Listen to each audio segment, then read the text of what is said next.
It's Phil from Cleveland Moto, and we're going to do another quick episode from the truck. Cleveland Moto Delivers.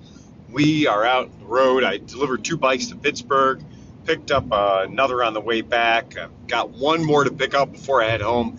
Basically, we're looking at about 7 hours of round-trip driving today, and a lot of time in the truck to think about things. And you know what jumped into my head? I'm listening to the podcast as I drive along, listening to Liza and folks over at Motorcycles and Misfits. They're doing a great job. They're killing it. I'm listening to NOCO MOTO and some other motorcycle podcasts. One really fun one I started listening to called Fucking Motorcycles. I think they're on 3rd, maybe 4th episode right now, and it's really nice. But AMA Vintage Days is right now, and I'm going to drop this right now. I'm going to drop this tonight. Some things you got to bring. If you don't have them, you're going to wish you did. First of all, I know it sounds ridiculous, but you have to prepare for both 90-degree heat and also rain. Lots of rain. There have been very few years in the 25 years that I've attended this event where there hasn't been at least one day that could be lightly classified as a monsoon. That means that the pop-ups can blow away. That means you can go from being like, oh, this is totally navigable, dry and nice, maybe a little dusty, to being, oh my God, nothing's moving anywhere. And the guys with the TW200s and the guys with the 50cc Ruckus scooters, they're the only ones moving along, and everybody's just covered with fun. So that's a thing that happens. It's real. So maybe don't just bring your comfortable walking shoes. Might not be a bad idea to have the wellies if you plan on mucking about. Now, the true nature of this thing, it's everywhere. It's really, really spread out. The Mid-Ohio Sports Car Course is big, and I mean real big. And if you're going to be planning on walking around, you don't have wheels, you're going to be miserable. I don't want to be the harbinger of doom, but if I drop you off on one side of the track, see, there's a big racetrack in the middle, and they don't make it real convenient to walk across the racetrack. This isn't the kind of racetrack, if you've been to Indy and places like that have tunnels, and it's very condensed. This is a sprawling, rambling racetrack. And so if we drop you off on one side of the racetrack, you got to go through the swap meet, the infield, and everything to get back over to the campsite. And it's much further than you're anticipating. So, if you made your reservation a long time ago and you're a high roller, you probably have a golf cart waiting for you. If not, you're going to need something with wheels. Now, one time, many, many years ago, I did this event on a mountain bike. I just wanted to be minimalist. I wanted to bring nothing with me. And so, you know what I did? I chucked the mountain bike in the back of the truck, came down, and did the first day on the mountain bike. And after the first day on the mountain bike, I found myself a great little Trail 70 to buy for cheap. And I grabbed that, and that was my powered conveyance for the rest of the weekend. I strongly recommend it. What works best? Well, a lot of things work well, but what seems to work best, strangely enough, are motor scooters. And the reason motor scooters, and I mean small motor scooters, not Silver Wings, not Bergmans, small. The reason they work well, they don't take up much room in the aisles, so you can navigate around, go up and down the aisles. It's like magic pants. You're not in anybody's way. Also, they carry stuff. It is completely feasible to bring 2 bags of ice and 2 cases of beer back from the gas station 5 miles down the road on a small scooter. I mean, talking about like a Yamaha Vino or a Zuma. Buddy scooter. They work great. I mean, this is where they're in their glory. Also, if it gets sloppy, well, these little scooters, well, it's low center of gravity. And you can go through the puddles without spraying everything up onto what one pair of clothes you brought.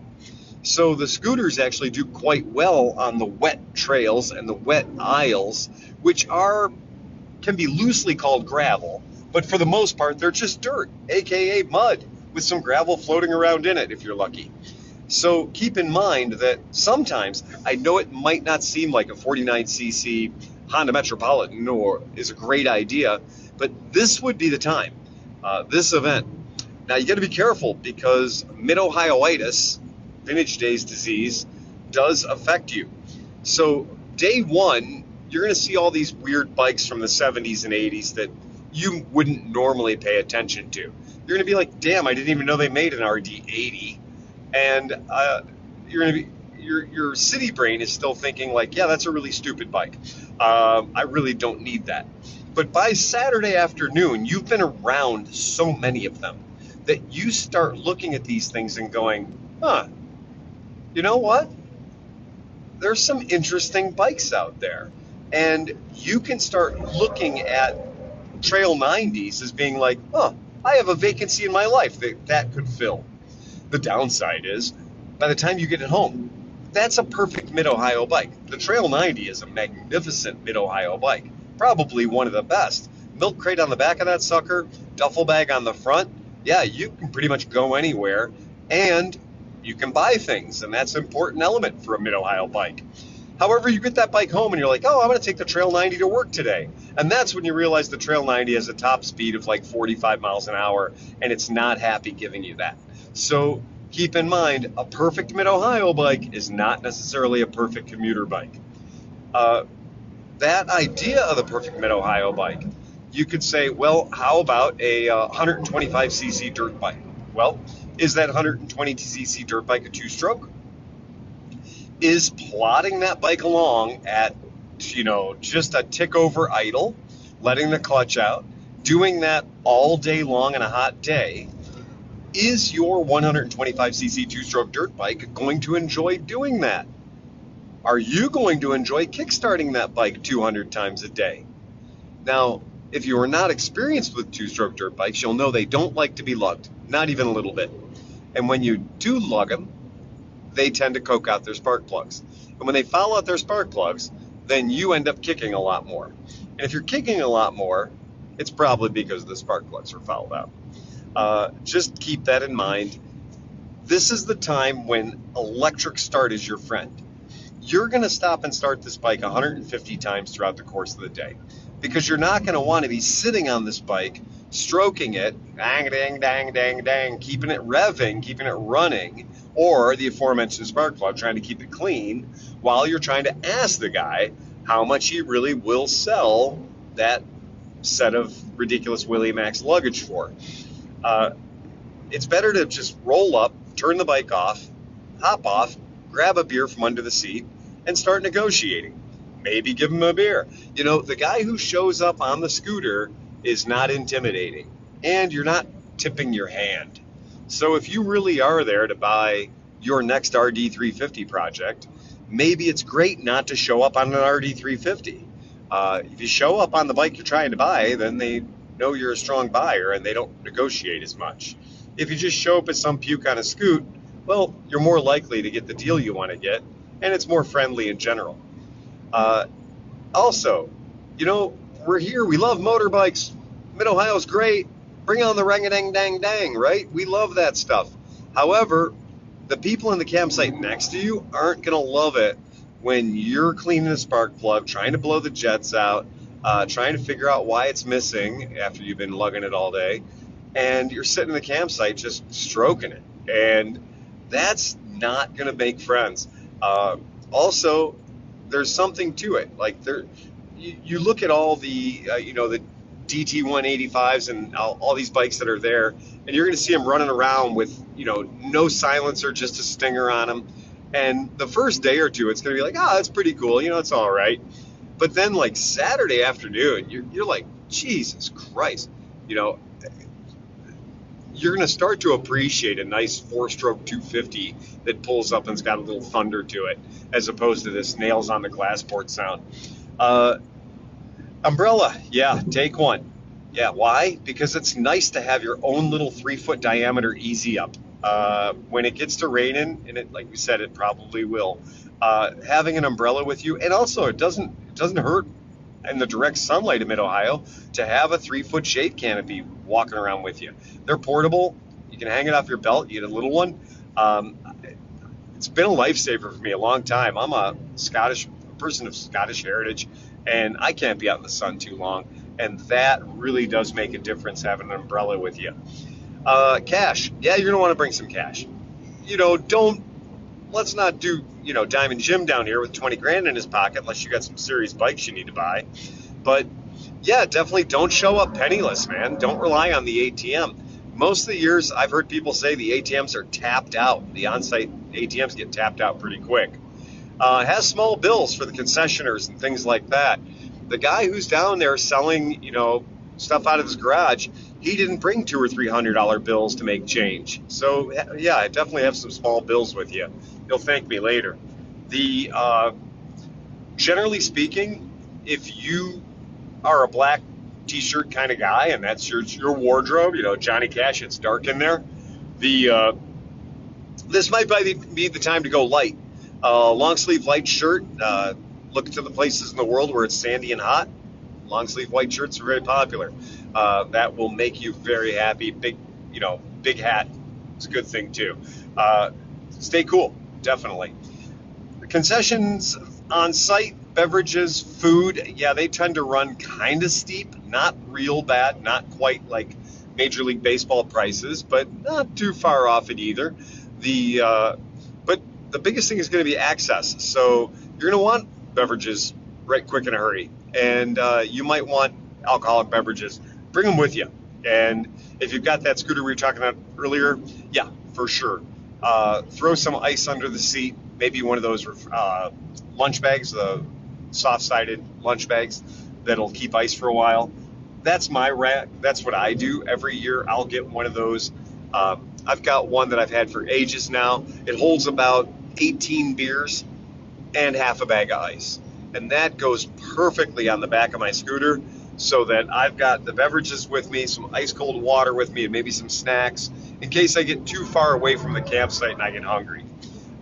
Definitely a good way to roll with that. Make sure if you're selling bikes, you have all the titles with you. Don't rely on the title being at home. Have it with you.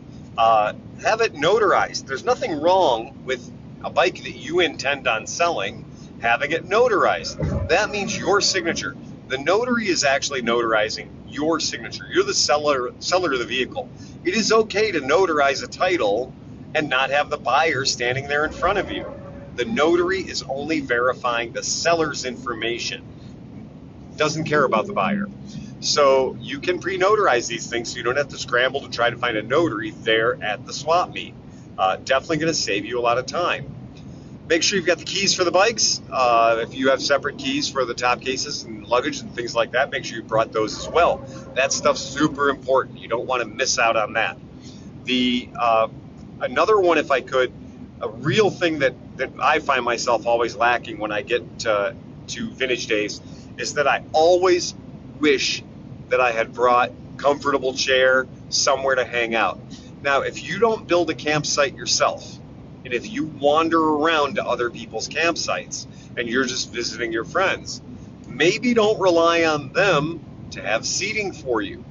If you have a Kermit chair or if you've got one of those stadium chairs that, kind of folds up real quick and fast and you can throw it over your back in a sling or something, not a bad idea, unless you want to ruck up and sit on the ground, which is totally fine too. But if you need that comfort, if you're a person that can't stay on their feet for a long time, BYOC, baby, bring your own chair. We find that at the vintage days, there's a lot of stuff going on. So I wander around a lot.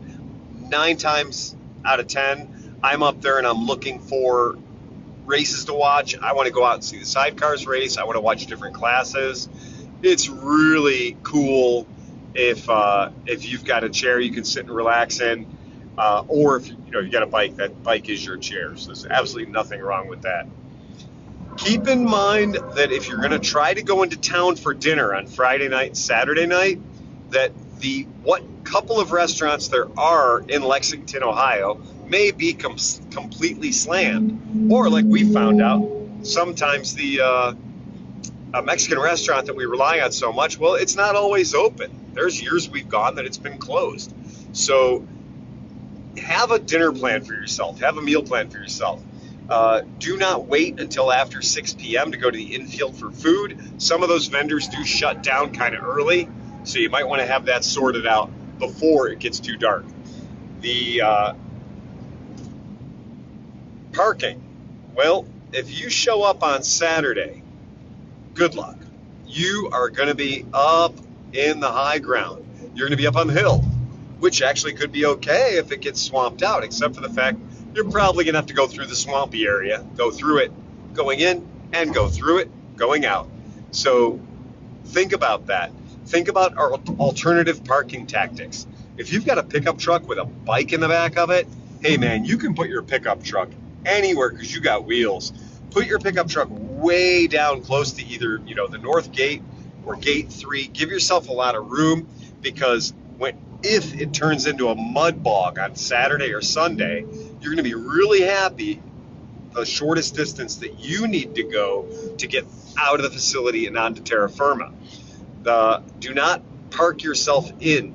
If you have to drive down 2 or 3 dirt roads, dirt trails, gravel paths to get to where you're going to be parking, keep in mind, and you get a pop-up thunderstorm and drops an inch or 2 of water real quick, it could be a swamp, and you may have 200 or 400 stuck vehicles between you and the gate you want to exit come Sunday. So always think about your exit strategy before you get yourself parked in too deep. Sometimes, in the vendor spots and the cab spots, we don't have a lot of choice. We're going to have to be where we're going to have to be. But there have been many years where we haven't been able to get out because there were stuck vehicles blocking our path. So be aware of that. Cell phones do work down there. They work pretty great, so you will be able to get in touch with people if you need to. That being said, make sure you take a charger with you, because you may be jumping off of cellular data plans that may be putting a lot of stress on your battery. The other thing that I like to do when I'm down there is, if I'm buying motorcycles, if you really have the intention of buying a bike while you're down there, and that's your goal, and you're going to be on 2 wheels, have your little toolkit with you. Have a toolkit that you're familiar with, so in case you need to do a quickie, open up a fuel tap, or if you need to do a quickie, make a shifter linkage move that has been stuck, vice grip time. Also, I take a battery. I take a very small set of jumper cables, like 12 gauge jumper cables, and a battery with me, because so many of the vintage Japanese bikes will not run without 12 volts going into them. So you can kick that thing all day long, but you're not going to ride that bike unless you give it 12 volts. And let me guess, the battery that's in there probably went dead years ago, and maybe that'll give you an advantage buying something that it might not be as dead as the guy selling it thinks it is. Taking a battery with you is a pro move, and the lithiums now are so small, you can have a little lithium size a 2-pack of cigarettes that will do most everything you need to do. It's a good plan. It's a good thing to have with you if you're going to be looking at buying bikes. The other thing is, don't be afraid to walk away, man. If somebody doesn't see things your way on a price, this isn't a hill you need to die on. Just take a walk. Just walk away. It's mid-Ohio. It's the Wild West. I've seen people walk up and straight up offer me $200 on a bike that I have $2,000 on. And, don't get angry. There's no reason to. Just have a good time. It's an excellent opportunity to meet people. It's an excellent opportunity to learn more about motorcycles. There's so much going on in the infield, shows, seminars, everything. There's really no reason not to have a good time. And I honestly, for years I've said, if you don't have a good time at Mid-Ohio, it's because you didn't want to have a good time at Mid-Ohio. That's all there is to it. I've never seen, and I mean, this is saying a lot, but I've never seen a bad year at Mid-Ohio. People grouse about this, that, and the other thing, but I've never seen a bad year. The show is exactly what it says it's going to be, and it always delivers. It is the largest motorcycle swap meet in the world, period, dot. I don't think we need an asterisk after that. And then the infield's got so much going on with entertainment. Usually there's an auction. There's Wall of Death. Plus, Did I mention motorcycle racing? Tons of it. So vintage motorcycle racing, sidecar racing, many classes of motorcycle racing. And this is all going on for the price of one ticket. So if you don't know how to have a good time here, I really don't think it's possible if you have a good time. I've been doing this for ages and I absolutely love it. Okay, sleeping. If you don't bring a tent, know how to sleep in your car. And if you do bring a tent, still know how to sleep in your car. Remember the rain I told you about? The rain and the mud and the noise and everything else? Your car or your truck may be the most comfortable place to sleep. Do not count on getting a hotel room in town. They will be sold out a year in advance, or at least 6 months in advance. If you've got a buddy that's got some campsite space, they're very loose on the way they control the campsite space, especially the non-reserve spots, the great unwashed. If you got a 53-foot trailer and a giant, Class A RV, well, that's going to be a little different. But if you're just generally going to go into the community camping area, two things. Remember, you might sleep in your car, you might sleep in your truck. Not a bad idea, because it does get loud and stay loud down there. There are nights where I've had it going quite loud until 4 o'clock in the morning, 5 o'clock in the morning. There will be occasional fireworks going off. If that sort of thing really pisses you off, the area around the motocross track is what they call family camping. Those guys get up early in the morning to race, and they tend to go to sleep pretty early at night too, and they got families there and young kids. It tends to be pretty quiet over there. That's a decent spot.